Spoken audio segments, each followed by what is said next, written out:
Bienvenidas, bienvenidos. Imagine usted la fuerza de la risa, de la comicidad, la potencia de los medios electrónicos de comunicación, que millones de mexicanos saben quién es Plácido López Turrubiates y también saben quién es el doctor Cándido Pérez. Hoy rompemos la solemnidad que muchas veces permea en el canal del Congreso y en este programa extracurricular de esta señal de la Unión. Saludo con afecto, saludo con mucho afecto, con mucho respeto a Jorge Ortiz de Pinedo. Querido maestro, ¿cómo estás, Jorge? Me da mucho gusto saludarte. Muchas gracias, Gustavo. También a mí me da gusto saludarte a ti y a toda la gente del Congreso. Coincides conmigo que reír es fundamental para la vida, ¿no? Pues mira, la frase que me ha inspirado toda mi vida es que la risa es el alimento del espíritu. Porque un espíritu triste es muy fácil que pierda, es muy fácil que se derrumbe, es muy fácil que no se enfrente a los avatares del destino. La risa ayuda, la risa aligera, la risa conquista, la risa es eso, el alimento de un espíritu que nos permite vivir de una manera mejor y enfrentar las broncas que se nos vienen encima pues, con buen humor. A final de cuentas, yo soy actor de teatro, de herencia teatral, y hay dos máscaras que nos legaron los griegos, la comedia y la tragedia. Y la vida yo creo que se puede ver así, desde un punto de vista trágico o cómico. Claro, hay cosas que a veces no se pueden ver desde ese punto de vista cómico, pero el mexicano somos gentes que nos gusta reírnos de nosotros mismos, nos reímos hasta de la misma muerte.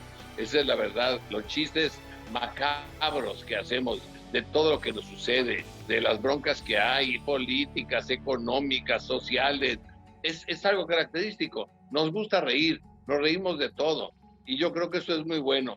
Y hay algunos actores como yo que nos hemos dedicado a hacer de todo. Yo he hecho tragedia, comedia, teatro griego, teatro español, teatro ruso, pero me jalaron para la comedia porque el nombre de mi padre, muy fuerte, Óscar Ortiz de Pinedo, se hizo una figura en México desde que llegó, y me jalaron hacia lo que mi padre hacía, que era la comedia. Y aparte, además de haber estado en la Compañía Nacional de Teatro de Bellas Artes, el Teatro de la Nación, etcétera, y de haber logrado varios premios de teatro dramático, etcétera, pues la comedia es lo más fuerte. Y fíjate, en televisión, Gustavo, yo hice más de 35 telenovelas. Tengo muchos premios dramáticos, hice muchos 150 o 200 teleteatros de obras famosas, cuando se hacían teleteatros de verdad de teatro. Y bueno, ¿qué es lo que más se acuerda la gente? Las series de comedia, como empezaste tú presentándome. Se acuerdan más de Plácido López Turrubiates Aguado, se acuerdan más de Cándido Pérez, se pueden acordar de Jorgito del Mazo Hayes, o sea, los nombres de comedia, los comediantes al ritmo de la noche, y es más difícil que la gente recuerde lo que he hecho de manera dramática o desde otro punto de vista del arte escénico, y que he hecho muchas cosas, pero lo que más me ha dedicado a hacer es teatro. Imagínate, Gustavo, que yo he hecho más de 100 obras de teatro. Esto no habla muy bien de mí, porque cuando hacen 100 obras de teatro, quiere decir que muchas han fracasado, porque pues tengo 73 años, ni siquiera una obra por año. Entonces, algunas gustaron, otras no gustaron, pero hubo obras que duraron 5 años, 6 años, y otras que duraban 15 días, porque así es el teatro. Y de alguna manera es lo que más me gusta hacer, teatro, pero donde menos oportunidad tienes que la gente te vea. Claro. Porque los teatros de la Ciudad de México en su mayoría fueron teatros de bolsillo durante muchos años, teatros de 300, 200, 150 butacas. De repente empezaron los teatros grandes a partir de Insurgentes, de Manolo Fábregas, de San Rafael, y empezaron a hacerse teatros ya ahora muy grandes como los que antes se llamaban Telmex, ¿te acuerdas? Que son teatros muy grandes, y los teatros que están haciendo ya son demasiado grandes. Bueno, y el problema de los teatros grandes, primero es llenarlos, que eso es muy difícil, y después de llenarlos, que la gente aprecie lo que estás haciendo. Oye, Jorge, el trabajo del actor de teatro tiene que ser muy grandilocuente, para que te vea gente a 50 metros de distancia, que te vean tu rostro, lo que estás haciendo. Yo prefiero trabajar en teatros pequeños. Los teatros pequeños, por ejemplo, yo tengo el último teatro que estuve manejando, que abrí, fue el Teatro Royal Pedregal de 380 butacas, donde la gente más lejana me quedaba a 11 metros. Entonces, alcanzan a ver tu cara, alcanzan a ver tu rostro, alcanzan a ver tus expresiones. Y eso ayuda mucho a los actores de teatro, a los actores de comedia y de drama, nos ayuda mucho. En la televisión y el cine no tienes ese problema, te meten la cámara y te pueden hacer un close-up, pero en el teatro tienes que hacer que la gente entienda lo que está haciendo corporalmente y elocuentemente y con voz. Los actores de teatro tenemos que tener voz. A mí me critican mucho por mi voz. En cine hice pocas películas, hice 30, se quejaban los técnicos de audio. Decían, es que este cuate rompe las bocinas, habla muy fuerte, me está rompiendo los oídos, porque yo hablo fuerte. Así me acostumbré. Cuando yo empecé a hacer teatro, ni micrófonos teníamos, ni había bocinas, y tenías que hacer que se escucharan hasta la última fila. Oye, Jorge, yo quisiera que le platicaras al público quién fue Óscar Ortiz de Pinedo. Y de entrada hay que decir que tiene sangre cubana, un personaje que vino y, como dicen ahora los chavos, la rompió fuerte. Sí, bueno, le costó mucho trabajo, no fue nada sencillo. Mi padre, un actor nacido en Cuba, pero criado en Argentina. A los 4 años se lo llevaron a Argentina, mis abuelos, y ahí creció hasta que se hizo un hombre, o sea, joven. A los 25 años empezó a tirar por toda América Latina, pero curiosamente sin llegar a México.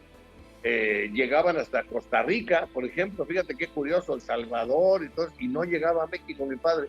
Pasaron algunos años, y ya cuando mi padre tenía 35, 36 años, vino por fin a México, al Teatro Arbeu, un teatro que ya desapareció, se incendió desgraciadamente hace muchísimo, hace 60 años. Y entonces ahí conoció, mi padre vino en una compañía, una compañía de zarzuela y opereta, que mi padre era un actor que cantaba, que bailaba, que actuaba, que hacía de todo. Y ahí conoció a mi madre trabajaba, era parte del ballet del Teatro Arbeu. Ahí se conocieron, se enamoraron y luego pues se casaron. Y entonces empezaron a viajar porque mi padre tenía contratos de toda América y mi madre se embarazó en una de las giras y curiosamente yo fui a nacer, ¿en dónde crees? En Bogotá, Colombia. Ah, caramba. Estaban paseando, pues no paseando, estaban trabajando por ahí, cuando ahí surgió un conflicto bélico tremendo, una guerra intestina entre hermanos, se armó algo que le llaman el Bogotazo, una guerra entre dos facciones políticas, muy cruel, perdieron todo, nació el niño, o sea yo, se quedaron sin dinero y entonces no pudieron registrarme ni en la embajada mexicana, que mi padre era mexicana, ni en la embajada cubana, que mi padre era cubano, ni siquiera en el registro civil de Colombia, porque estaba cerrado por la guerra, esta pequeña revolución que hubo ahí. Entonces salieron, los Andes los tuvieron que pasar en llama, era el animal que se usaba para cruzar, llegaron a Venezuela, ahí estuvieron trabajando y juntando dinero para poder tomar un barco que los trajera hasta México, en La Guaira lo tomaron, llegaron a Veracruz, entraron a Veracruz con un niño pequeñito, que era yo, y con un niño que ya venía también del vientre de mi madre, y llegaron a México. Entonces mi padre llegó a México a la casa de mis abuelos, porque obviamente venían sin un centavo, habían perdido todo en esa gira. ¿Y a dónde llegaron a vivir? La casa de mis abuelos estaba en una vecindad muy divertida, en La Lagunilla, en la calle de Honduras, en el número 17. Entonces mi padre llega a México y él era con esta nacionalidad cubana. En ese entonces en México lo que predominaban eran los actores españoles en el teatro y en el cine. Empezaba el cine y en la televisión empezaba más o menos a moverse también la televisión. Y mi padre entonces empezó a colarse poquito a poquito, porque a él lo conocían en Centro y Sudamérica, no lo conocían en México. Pero fíjate qué suerte, logró hacer más de 130 películas y se colocó de verdad en un lugar preponderante en el Teatro de México. La gente lo arropó, lo quiso, lo adoptó. México adoptó a mi padre, y mi padre adoptó México, se hizo obviamente mexicano, su esposa mexicana, sus hijos mexicanos, su carrera la hizo de verdad grande aquí en México y se convirtió en el galán, así le decían el galán, que era muy guapo. Yo no sé por qué no heredé nada de él, pero bueno, él era el galán, se hizo un hombre muy, muy importante y muy querido, muy querido. Fíjate que hay algo curioso. El cine mexicano, indiscutiblemente, ha sido un cine de estrellas. El cine mexicano de la época de oro era un cine de estrellas, pero había un gran grupo de actores que eran los supporting cast. Ese grupo de actores que soportan al estrellismo, y dentro de ese grupo estaba mi padre, estaba con Oscar Pulido, con Miguel Manzano, con Enrique Rambal, con etcétera, una gran cantidad de actores que ayudaban a Tintán a lucirse, o a Pedro Armendáriz, o a María Félix, o a Dolores del Río, etcétera. Y mi padre hizo 130 películas, increíble, y obras de teatro, muchas obras de teatro con muchísimo éxito. Él se juntó de alguna manera, porque así la vida lo quiso, con actores como Emilio Brillas, como Oscar Pulido, como Fernando Changuerotti, como Miguel Manzano, como Carlos Riquelme, y hacían una comedia deliciosa, divertidísima. Los teatros de comedia de México estaban casi siempre llenos.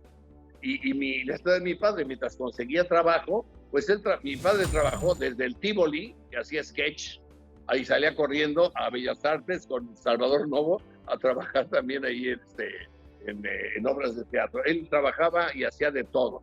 Y hizo radio, hizo televisión, hizo cine, hizo centro nocturno, pero sobre todo teatro. Y esta es la herencia que a mí me llevó, el teatro, es de lo que yo me enamoré. Qué fabulosa historia. Y sí, ahí me gustó, el teatro me fascinó, porque el teatro es una gran responsabilidad. O sea, ahí si te equivocas, te equivocaste, y ya se dio cuenta todo el mundo. Claro, en la televisión podemos cortar y editar. Oye, por cierto, hablando de televisión, déjame programar avisos, querido Jorge. Sí. Esta primera parte ha sido fabulosa, porque es increíble. Naces en Bogotá, en medio del Bogotazo, y después sí, los Andes, Caracas, Veracruz, para llegar a Honduras 17 Interior 2. Ahorita nos platicas de don Salvador Payás y doña Guadalupe Telles. ¿Te parece bien? Muchas tus abuelitos. Claro que sí, regresamos, estoy platicando, ya lo vio usted, con don Jorge Ortiz de Pinedo, el primer actor, pero sí, es Cándido Pérez, es don Plácido López Turrubiates, pero es director, es productor, es un gran comediante y actor mexicano. Regresamos, prohibido cambiarle. Qué bueno que nos acompaña.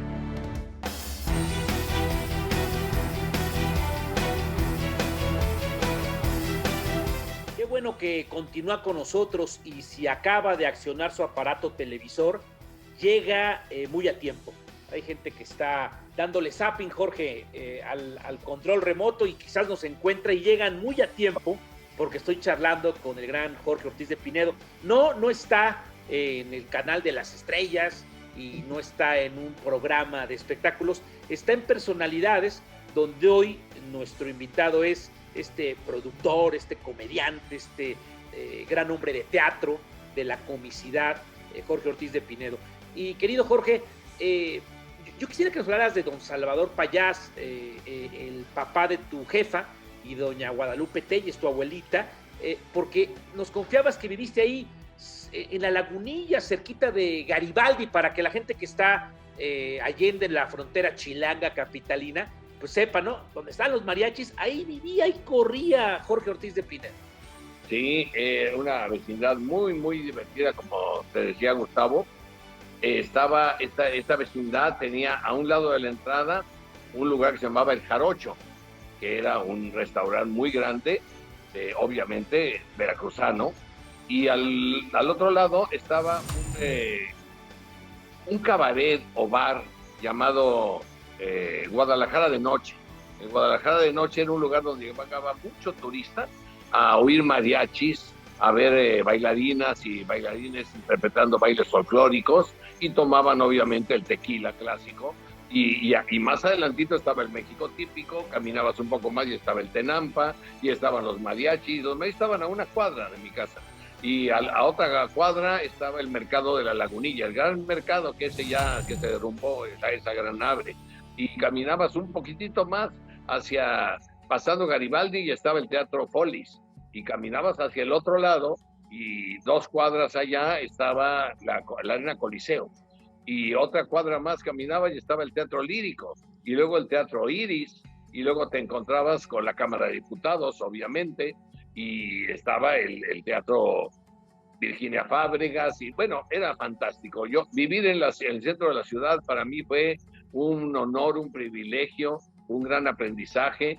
Era una ciudad bellísima, caminar por la Ciudad de México era un museo, había de todo, pero lo más divertido que tenía a final de cuentas era su gente. Estaba don Óscar Ortiz de Pinedo y doña Lupita Payás, ¿estaban de gira mientras vivían con los abuelitos? Llegaron, bueno, a eso iba yo. ¿A dónde viví? Bueno, a donde llegaron mis padres, que llegaron con una mano delante y otra mano detrás. Claro. Habían perdido todo, con un niño cargando y otro niño esperando. Y mis abuelos, mi abuelo, don Salvador, y mi abuela, doña Guadalupe Telles, verdaderamente en un acto de bonomía absoluta, aceptaron a su hija con su marido, con su hijo, y los apapacharon, y ahí estuvimos. Yo viví ahí hasta los 11 años de edad. Mi padre, mientras tanto, se puso a buscar trabajo, como te conté, y mi madre entró a trabajar al Teatro Lírico. Y mi madre, que ya no bailó, sino que se dedicó a ser la persona, la femenina, que ayudaba en los sketches a los cómicos. Entonces mi mamá ayudaba pues a Clavillazo, a Resortes, a Tintán, a todos, a Pompín, Iglesias, a hacer sketch. Y entonces era una mujer muy divertida, tenía muchísimo éxito, y mi padre mientras iba a buscar trabajo para hacer cine y para hacer televisión, y se coló porque pues yo pienso que la gente que tiene valor moral, porque era un hombre muy, muy recto y que tiene una gran decisión y que tiene arte en las venas, pues va conquistando los lugares y va conquistando a la gente, y logró colarse dentro de este cine mexicano que estaba lleno de mexicanos y españoles y pocos cubanos. Y ahí estaba mi papá con Rosita Fornés, con Pérez Prado ahí metidos, y Rafael Banquels, que también era cubano, por ejemplo, ¿no? Era español y cubano, hablaba más como español que como cubano. Mi padre, curiosamente, hablando de mi padre, antes de que hable yo de don Salvador Payás, como era un hombre que nació en Cuba, que se vio en Argentina, que viajó por toda América, hablaba muy raro, nadie sabía de dónde era mi papá, no tenía un acento determinado, no hablaba ni como cubano, ni como mexicano, ni como argentino, y eso le valió éxito. ¿Por qué? Porque la gente siempre tuvo las dudas, ¿de dónde es este señor? ¿Qué es? ¿De dónde? ¿Por qué habla como habla? Y hablaba muy, muy gracioso, arrastraba mucho las palabras. ¿Cómo estás, galán? Qué gusto saludarte, chamaco. Y entonces la gente decía, oye, ¿por qué habla así? Y algo que te voy a contar, Gustavo, que es muy curioso.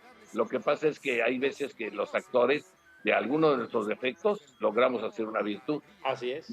Mi padre, cuando joven y que quiso ser actor, porque mis abuelos paternos también eran actores, don Jorge Ortiz de Pinedo y doña Esperanza Carreras, tenían sus compañías de teatro cada uno, se dio cuenta de que le costaba trabajo porque era tartamudo.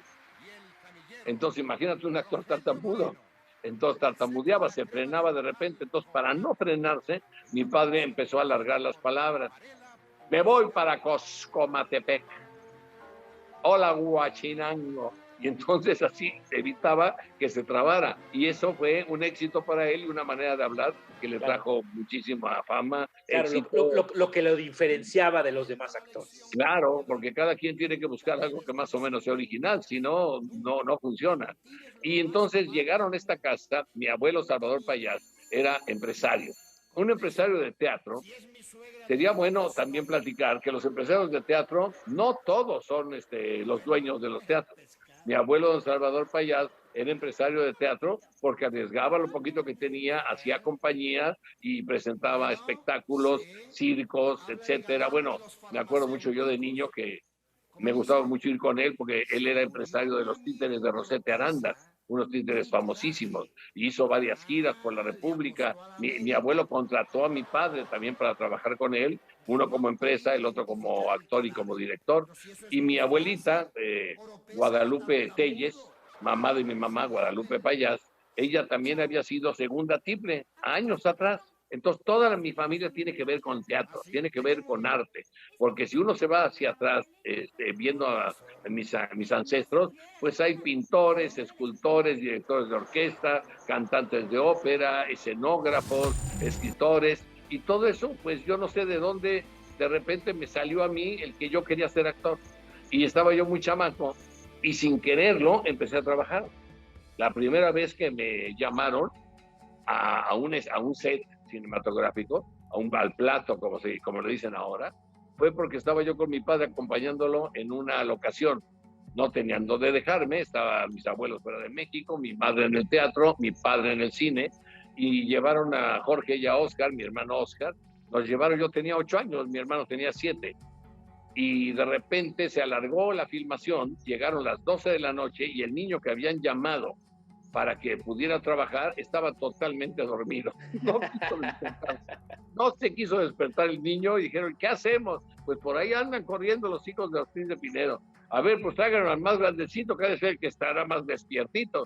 Y yo era el niño despierto, y entonces entré y empecé a hacer mis pininos en cine, haciendo una escenita en una película que se llamaba Dos Angelitos Negros, que protagonizaban Yolanda Varela, Miguel Aceves Mejía y Pedro Vargas.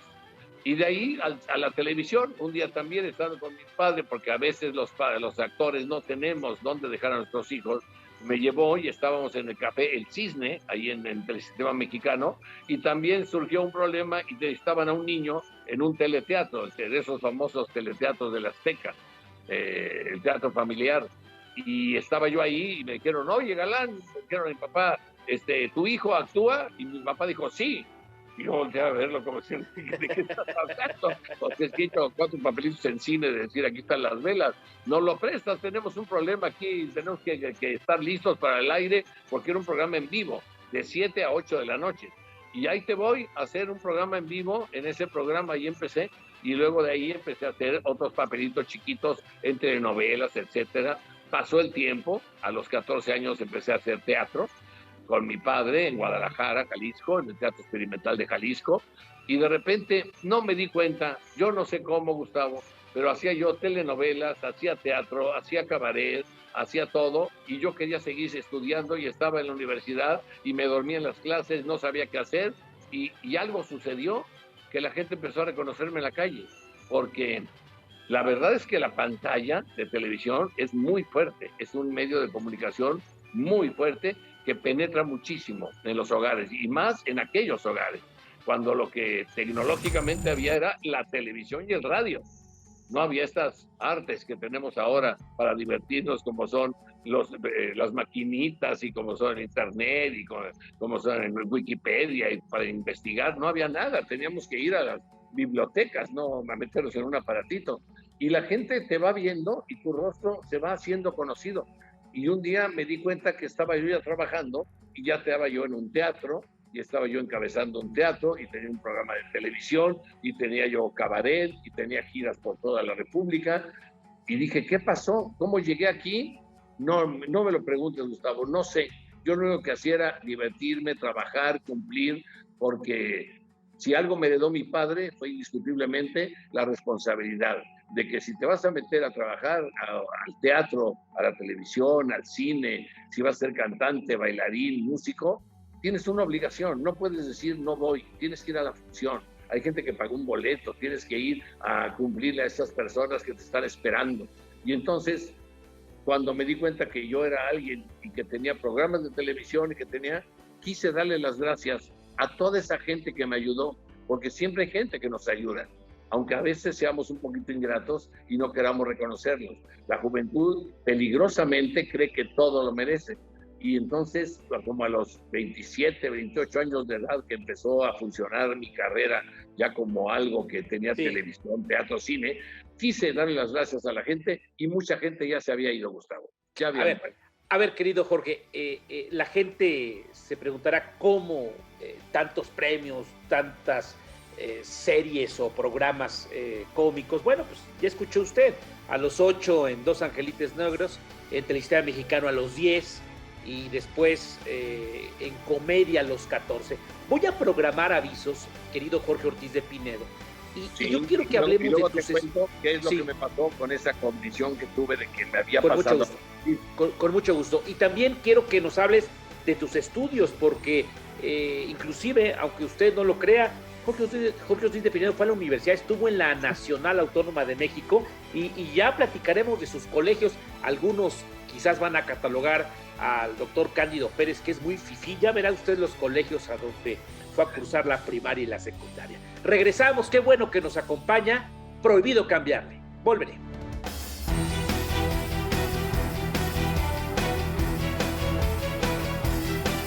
Una excelente charla con Jorge Ortiz de Pinedo. La gente me decía, pero es que se la pasa echando relajo, Jorge. No, nos está platicando su historia y él sabe que se está dirigiendo al auditorio del canal del Congreso. Y ha sido fascinante conocer pues esta carrera de tantos años.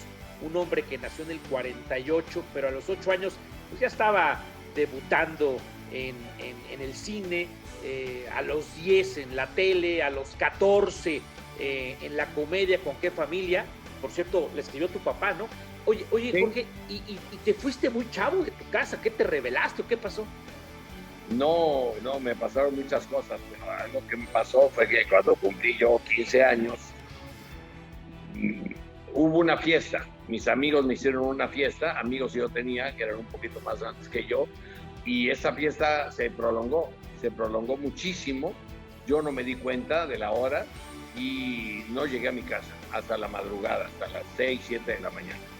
Cuando hablamos de esos años, estamos hablando de hace 60 años, imagínense, hace 60 años. No había Locatel, no había nada de estas cosas. Y mi familia, al ver que un chamaco de estos de 14, 15 años no llegaba a su casa, pues se preocupó mucho porque no avisé. Y entonces fueron a buscarme, primero con los amigos, no todo el mundo tenía teléfono. Fíjate qué fenómeno, en ese entonces no todo el mundo tenía teléfono. Y luego tuvieron que ir a buscarme pues a una delegación a ver si me había pasado algo. Y luego fueron a la Cruz Roja y terminaron preguntando en la morgue. Imagínate al día siguiente cuando yo llego a las 6 de la mañana, y con unas copas de más de muy chamaco, verdaderamente me di cuenta de la barbaridad que había yo cometido, el error tan grande que había yo hecho de no avisar, porque no tenía yo teléfono, no había celulares, no supe cómo llamar a mi casa para avisar que estaba yo en una fiesta y que me iban a llevar a otra y que me llevaron a otra y así hasta la madrugada. Y entonces me sentí tan mal, tan avergonzado por lo que le había hecho yo a mi familia, que decidí yo salir de mi casa. O sea, me castigué, yo me autocastigué. Y me salí de mi casa, pedí permiso en la casa de un amigo y me dieron chance de vivir en el cuarto de la azotea. Y ahí estuve un tiempo viviendo y estudiando. Y desde luego que lo que pasó después de eso es que me hice el mejor amigo de mi padre, de mi madre, de mi hermano. Y aunque yo no vivía con ellos, pues casi todos los días iba a comer ahí porque no tenía para comer. Pero los amigos de mi padre me empezaron a ayudar. A eso iba yo en toda esta historia que te estaba yo comentando. ¿Qué es lo que pasó? Que cuando este muchacho loco, tonto, se sale de su casa, los amigos de este señor, del papá de este joven, empiezan a tratar de ayudarlo porque ni él me decía vente para acá, ni yo le decía déjame regresar, papá.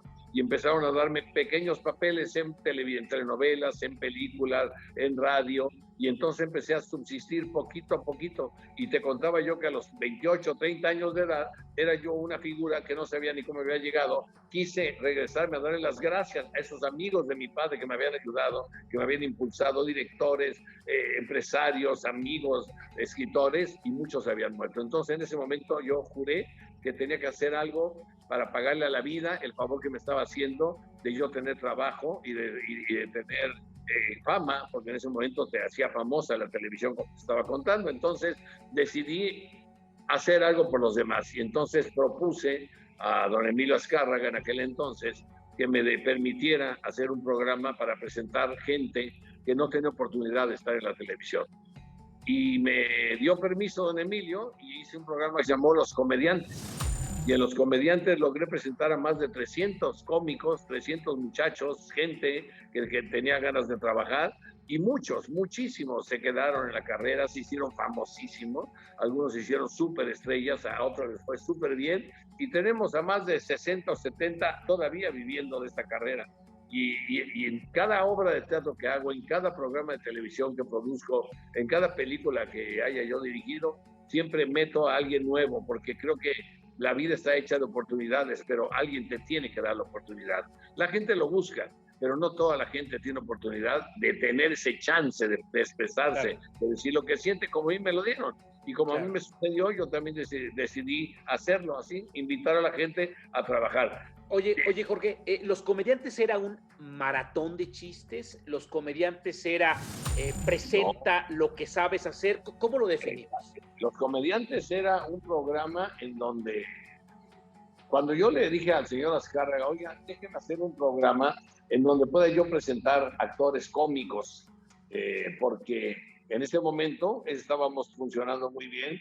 Chespirito, Héctor Suárez, Alejandro Suárez, El Loco Valdés, Anabel, Cándido Pérez, Ortiz de Pinedo, y dije, ¿y quién va a venir después de nosotros? Necesitamos que la gente conozca más cómicos, porque no había más que una barra de comedia. Y entonces me dijo, pero no hay cómicos en México. Le dije, ¡uch! Hay un chorro. Lo que pasa es que están en los bares, en los teatros de café concerts, están haciendo comedia. Muchos hasta en la calle trabajan, porque no tienen la fama de la televisión. Porque a final de cuentas la imagen lo es todo para hacerte famoso. Eso es importante. Si quieres ser famoso, hay quien no quiere. Hay quien prefiere hacer nada más lo que le gusta y muy loable esa labor y llenar tu espíritu de lo que te gusta. Pero quien quiere ser conocido, si no tiene pantalla, si no grabas discos y te escuchan, nadie lo conoce. Entonces me dijo, ok, pero eso va a durar un mes o dos y se va a acabar. Y dije, vamos a ver que no. Ahora, si de verdad no encuentro yo comediantes, pues ni hablar. Entonces, ¿qué es lo que hice? Llamé a mis amigos que yo conocía que trabajaban y que hacían teatro, bar, café concert, peñas, y eran muy divertidos. Y no iban a decir chistes, ellos iban a hacer sus rutinas. La rutina de un cómico es lo que ahora le llaman stand-up. Stand-up, ¿por qué? Porque están parados diciendo cosas. Es lo mismo que hacíamos nosotros enfrente de un micrófono, en un foro escénico, que podía ser un cabaret, un bar, un teatro, en donde fuera, lo hacíamos. Y entonces empezaron a llegar y empezaron a contar sus rutinas. Y otros hacían sketch, y otros hacían magia, otros hacían ventriloquía, otros llegaron, hacían payasos, payasadas. Y empezó a funcionar muy bien porque la gente se sentaba. Yo lo que organicé, el único mérito que yo tengo en la televisión mexicana, a final de cuentas como productor, Gustavo, es que yo lo que hice fue meter teatro televisado o televisión teatral. Cuando ya tuve oportunidad de hacer programas donde yo produjese, entonces mandé poner un escenario, hice escenografía, actores de teatro trabajando y el público sentadito en butacas. Y cuando hice los comediantes, hice lo mismo, un escenario, unas cortinitas tipo bar, y gente sentados en sillitas con mesas, como si fuera un bar. Sí. Oye, Jorge, ¿cuántos programas se hicieron de los comediantes? De los comediantes hice 25 años de programas. Y de Cándido Pérez hice 6 años. De la escuelita, 8 años. Al ritmo de la noche hicimos 500 programas nocturnos que eran de... A ver, y dime algo, Jorge. ¿Los comediantes era algo similar a Fábrica de Risas y Festival del Humor? ¿O en qué se diferencian eso? Es lo mismo. Era exactamente lo mismo. Acabas de darle ahorita al clavo. Fíjate qué perceptivo eres. ¿Por qué tuve que cambiar el nombre? Porque la gente de comercialización de Televisa me decía, oye, está súper vendido el programa en toda América, en Estados Unidos, aquí en México, lo repiten a cada rato, pero necesitamos comercializarlo nuevamente. Ponle otro nombre. Yo decía, Dios mío, pero si es que lo voy a hacer, tú nada más ponle otro nombre. Entonces, el primer programa se llamó Los Comediantes. El segundo se llamó Los Comediantes 2. Muy original. El tercero se llamó Fábrica de Risas. Luego le puse el Festival del Humor. Luego le puse Al Ritmo de la Risa. Terminó siendo, no me acuerdo cuál ya, el último que hicimos, creo que fue Fábrica de Risas, fue el último, pero era el mismo programa, la misma técnica. Era ponte en el escenario, ahí está el escenario, es tuyo, el público está para ti, y de alguna manera alguna vez escuché una frase ahí en la Lagunilla que decía, el que tiene más saliva traga más pinole. Entonces yo les decía, muchachos, ahí está el escenario, aquí lo que tienen que hacer es trabajar, entregarse, piensen bien sus rutinas, tienes 5 o 10 minutos, no puedes alargarte, porque la televisión tiene un tiempo, igual que tú y yo estamos platicando y tenemos que cortar para mensajes, en la televisión sucede lo mismo en Canal 2. Entonces tienes que tener y redondear tus rutinas, y algunos lo hicieron de maravilla. y se hicieron súper populares, se hicieron súper famosos. Y entonces había de todo. Sí había cuentachistes, había quien hacía rutinas, quien hacía imitaciones, había quien hacía malabares, pero era un programa entretenidísimo. Claro. Luego algún genio, no sé quién, llegó y cortó de tajo el programa. ¿Qué es lo que sucedió? Que los cómicos entonces ya no tenían dónde hacerse conocidos. Y la otra anécdota es que en México nos decían cómicos, y hasta que hice el programa nos empezaron a decir comediantes. Comediantes, así es. Oye, Jorge, entonces, sí. Oye, Jorge, pero mucha gente, y así inicié el programa, seguramente te pasa en un aeropuerto, o te pasa en un restaurante, o en un pasillo de un hospital, o donde sea. Ahí está Cándido Pérez, o sea, eso te marcó. Ahí eras en el Festival del Humor, en los comediantes, eras el productor, el conductor del programa, pero Cándido Pérez te marcó y bueno, ahí te aviso, Jorge, va a decir ahí en tu epitafio, aquí yace Cándido Pérez, ¿eh? Mira, qué éxito aquello, ¿no? Contar algo que nunca he contado esto. A final de cuentas, todos los actores podemos hacer muchísimas cosas, ¿o no? Entonces, de alguna forma, yo, como muchos actores, encontramos un personaje.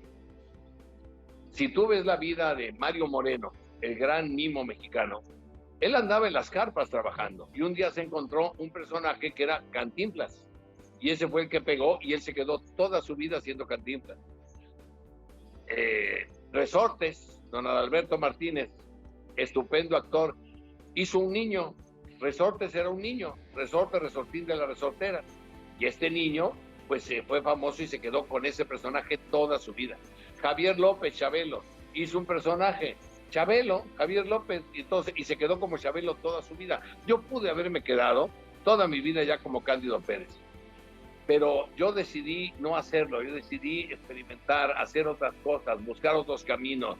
Para mí la diversión no estribaba en nada más ser famoso, ganar dinero y que todo el mundo me reconociera y que me pidieran autógrafos. No, yo quería experimentar, hacer otras cosas, y por eso me dediqué a hacer teatro clásico, teatro griego, teatro en verso, y hice personajes rarísimos y conduje programas musicales y programas de entrevistas, y hice otros personajes que también lograron permear, como Jorgito del Mazo Hayes. Hay mucha gente que me dice Jorgito, hay otros que me dicen Plácido López ahora, y eso es lo que a mí me divierte estrenar, me divierte hacer cosas distintas, y yo decidí no ser Cándido Pérez para siempre. Tan es así que ahora mi proyecto actual es revivir ese personaje, esa historia de Abel Santa Cruz, que originalmente se hizo hace 60 años en Argentina, cuando la televisión no tenía ni cómo grabarse, y hace 30 años yo la hice aquí en México, y ahora la estoy volviendo a hacer.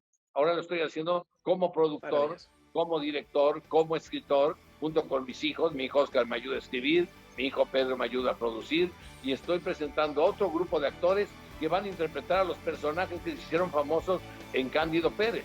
Actores que nos hicimos famosos con Cándido Pérez, pero que es un personaje clásico.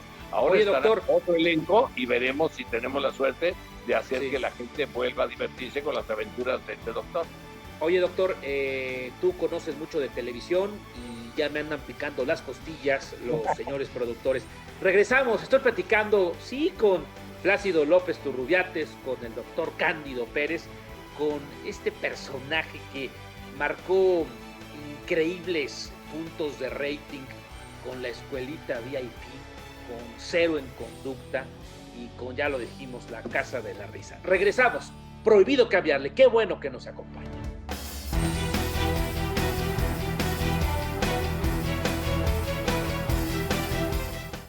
Antes de que se me olvide, déjeme platicarle que a la primaria Jorge Ortiz de Pinedo fue una escuela de paga, el Colegio Franco Inglés. A ver, llegó tu papá de Bogotá, Caracas, vía Veracruz, a la Lagunilla, sí, con los abuelos, con una mano adelante y otra atrás, pero se ve que le empezó a ir bien a este empresario de teatro, porque primero al Franco Inglés y ahí costaba, ¿no, Jorge? Pues yo creo que sí, no lo sé, la verdad, pero para que veas que el esfuerzo era grande, no le alcanzó para el camión, Mi hermano y yo nos íbamos caminando 8 cuadras para llegar al colegio, estaba en la colonia Guerrero. Y nos íbamos caminando 8 o 9 cuadras, caminábamos los 2 niños ahí con nuestra mochila para llegar al colegio, y en la tarde de regreso caminando otra vez a la Lagunilla con nuestras mochilas, que eran pesadísimas, igual que ahora, No, claro, la verdad que eso ha cambiado mucho. Y luego de ahí, sí, escuela tras escuela tras escuela, porque mis padres se cambiaron de casa, como te dije, a los 11 años salimos de la Lagunilla, mi padre tuvo oportunidad de comprar una casita junto a los estudios Churubusco, porque los actores de aquella época trataban de vivir cerca de los estudios de cine. Otros vivían en el centro, cerca de la W, otros cerca de los teatros. La zona de teatro estaba en el puro centro de la ciudad, no estaba en otro lugar. Pero cuando ya empezaban a hacer cine, o vivían cerca de San Ángel o cerca de los Churubusco aztecas. Y entonces nos cambiamos a Campeche y Churubusco. Y entonces ahí cambió la vida, porque esta maravillosa ciudad, ese centro de ciudad maravilloso que tenía yo, nos vamos a Campeche y Churubusco, no había nada, era una colonia nueva. Estaba todavía en la tienda ahí de Tlalpan, veías desde mi casa, veías desde el Cerro de la Estrella, iba yo a jugar al río Churubusco, todavía no estaba entubado, imagínate eso. Vi crecer la Universidad Iberoamericana, vi cómo se cayó también cuando cayó la universidad en el terremoto, y anduve en muchos colegios, unos porque nos cambiábamos de casa y otros porque pues me corrían de la escuela o no me adaptaba yo a estudiar, y estuve en colegios de paga y en colegios de gobierno. O sea, la prepa, la secundaria la hice en el Instituto Juárez de Coyoacán, pero también luego la prepa, fui a la prepa 6 de Coyoacán, y estuve en el Junípero Serra, y estuve en el New American Continental School, y nunca aprendí a hablar inglés. O sea, anduve por todos lados, y trabajaba y estudiaba, y como tú decías, sí pasé por la universidad, pero no entré. Sí, ese es un dato interesante. Pasaba yo. Algunos dicen que fuiste a la UNAM. ¿No te inscribiste a la UNAM? Jorge, te pregunta, estuve inscrito y estuve en la UNAM, y yo quería, pero tenía yo mucho trabajo, entonces no iba yo a clases, no podía llegar a clases, empecé a hacer giras. Ya te estoy hablando de ya cuando tenía yo 18, 19 años, ya trabajaba yo muchísimo más. Entonces empecé a hacer giras, a salir, y no podía ocurrir. Entonces, después de eso, que ya vi que no podía yo con esa carrera, me metí a administración de empresa. Según yo era más fácil. No, hombre, es una bronca, las cuentas, los números, y no pude. Y luego de ahí dije, necesito seguir estudiando. Y entonces me metí a la Iberoamericana, a la carrera de Historia del Arte. Y tampoco pude completar porque tenía yo muchísimo trabajo. Dios me bendijo con el trabajo, y yo no le saqué el trabajo, lo enfrenté con valentía y me puse a trabajar. Y luego lo poquito que sé, pues la verdad es que fue por estudiar yo solo, autodidacta, porque no tuve oportunidad de seguir estudiando, me hubiera encantado, pero empecé a hacer mucho teatro, y el teatro sales a las 12 de la noche, y de ahí el cabaret sales a las 3 de la mañana, en aquel entonces cuando había cabarets en México, y tenía llamados de cine a las 7 de la mañana, de televisión a las 8 o 9 de la mañana, corría de un lado a otro, no había manera, la verdad, de poder seguir con los estudios. Y bueno, tomé en serio esta carrera, y entonces busqué cómo entrar a la Compañía Nacional de Teatro del Instituto Nacional de Bellas Artes. Tuve la suerte de ser aceptado, trabajé, me dieron varios premios de teatro dramático, pero los empresarios empezaron a jalarme vente para acá, porque el apellido Ortiz de Pinedo pues llamaba la atención, mi padre era un hombre famoso. Entonces empezaron a jalarme, y poquito a poquito yo también traté de hacerme un nombre.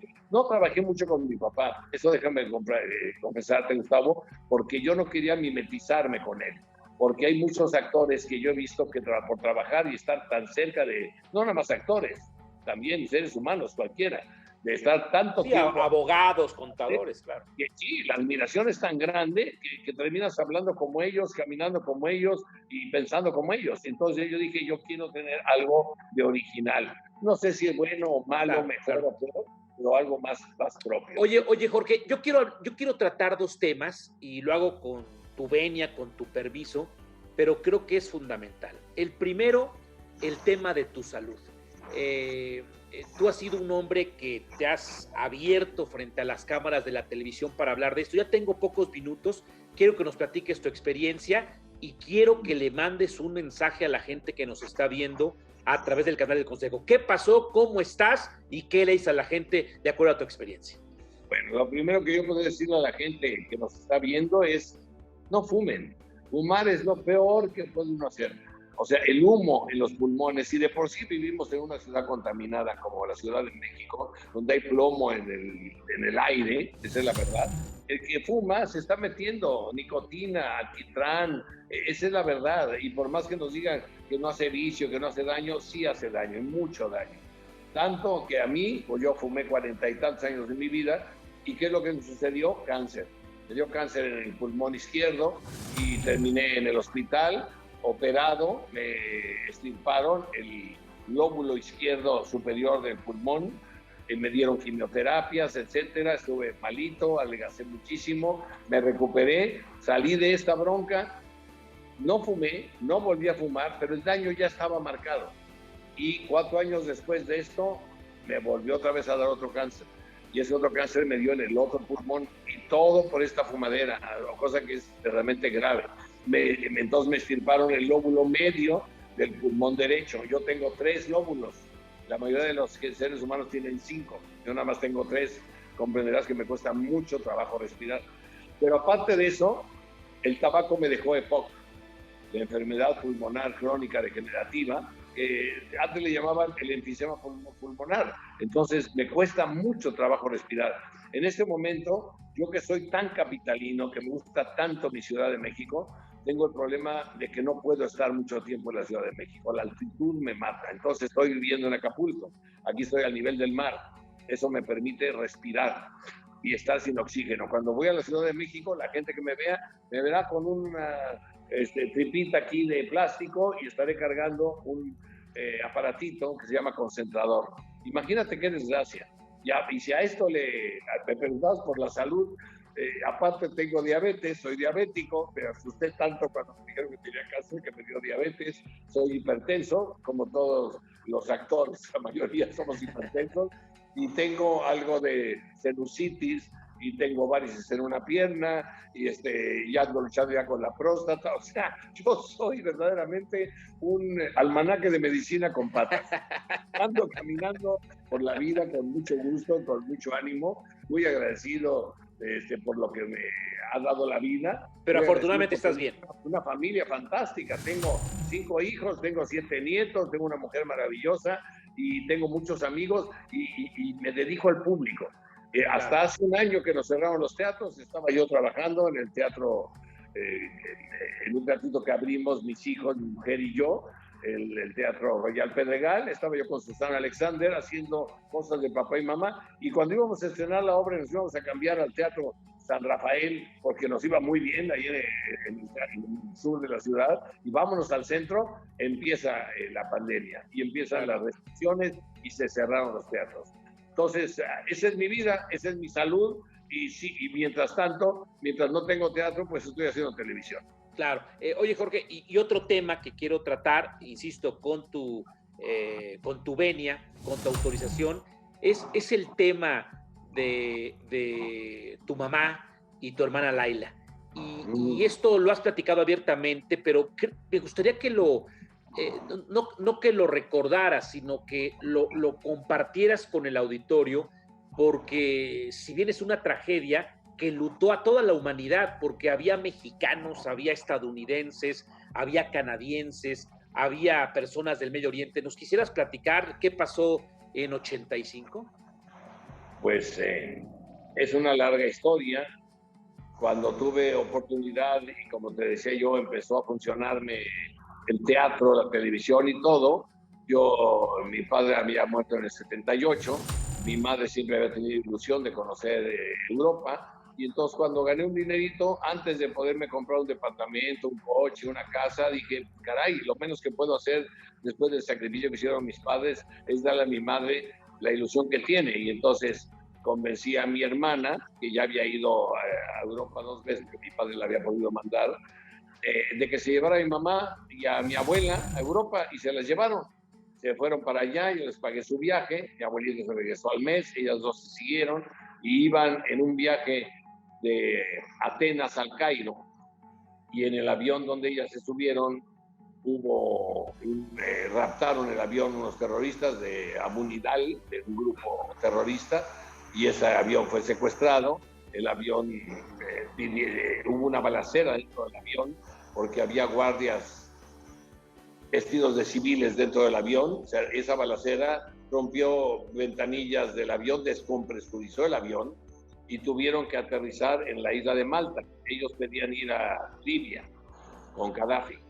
Al aterrizar en Malta, se empezó un drama tremendo, espantoso, porque las autoridades no querían darles absolutamente nada, ni comida, ni agua, ni gas avión, ni mucho menos, ni nada. Entonces, dentro de los trámites que hicieron, de repente trataron de liberar el avión. Y como el avión era de una línea egipcia, Egypt Air, el presidente de Malta decidió que en lugar de que entrara un comando alemán o inglés o francés que estaban ahí presentes tratando de rescatar el avión, decidió que entrara el comando egipcio. Y el comando egipcio entró torpemente, sin una buena estrategia, y se armó una balacera tremenda dentro del avión. Se incendió el avión con bombas incendiarias que traían los terroristas, y entonces, pues de los 97 pasajeros, murieron 89. O sea, fue un drama tremendo. Mi padre, mi madre y mi hermana, estaban ahí dentro de ese avión, y fue una tragedia. Y fue el primer acto terrorista internacional en donde morían dos ciudadanos mexicanos, que en este caso eran mi madre y mi hermana. Nunca se había dado un caso de esa naturaleza. Hemos tenido muchas broncas los mexicanos, pero nunca había pasado que en un avión secuestrado sucediera este acto tan salvaje, tan bestial, porque además de lo que uno se puede quejar es que si había tanta gente, había niños, había mujeres, había tantas nacionalidades encima del avión, las autoridades no quisieron pactar con los terroristas y arriesgaron la vida de estas personas y terminaron muriendo el 90 y tantos % de las personas que iban en ese avión. Eso es una desgracia lamentable. El mundo creo que está mal manejado, creo que hay mucho loco en el poder y que no se quieren dar cuenta de que no hay que seguir con estas fronteras, con estas broncas, que no hay que seguir siendo tan crueles, que haya gente que se esté muriendo de hambre y que haya gente que tome a la fuerza las cosas, porque esto lo que provoca son esas venganzas. Entonces estas personas pues trataron de llamar la atención del mundo con esto, y vaya que la llamaron, porque como tú dijiste, se hizo un lío verdaderamente internacional. Fue un drama tremendo. Yo tuve que ir a reconocer los cuerpos de mi madre y de mi hermana a Malta. Fue una semana de terror espantosa hasta que llegué a México con los cadáveres de mi madre y de mi hermana. Y bueno, aquí están enterradas en el Panteón Jardín, y fue un acto muy, muy triste.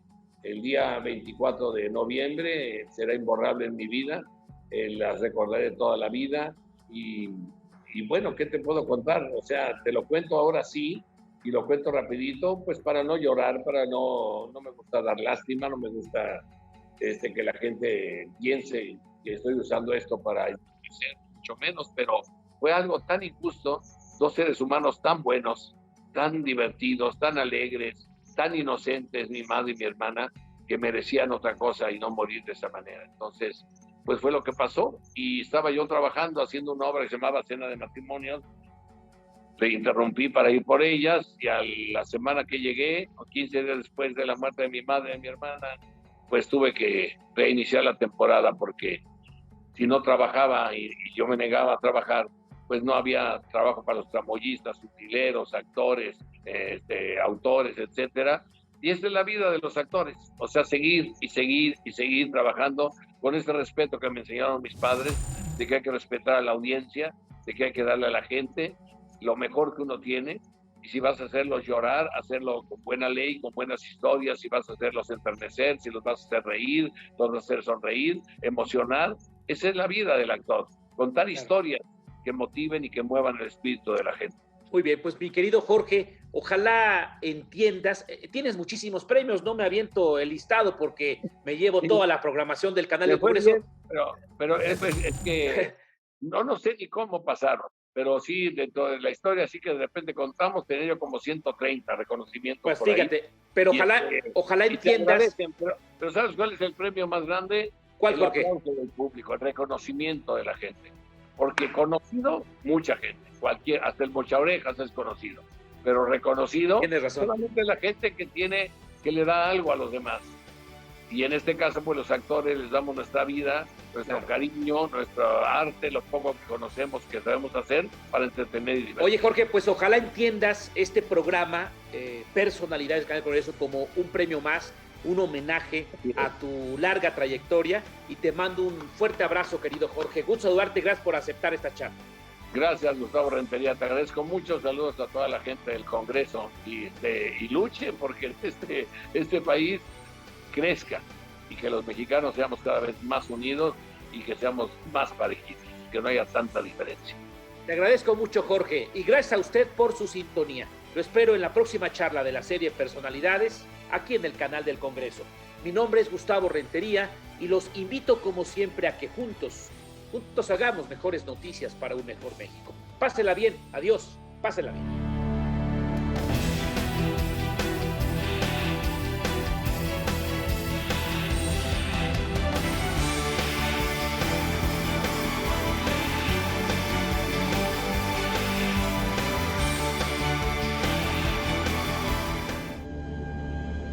El canal del Congreso presentó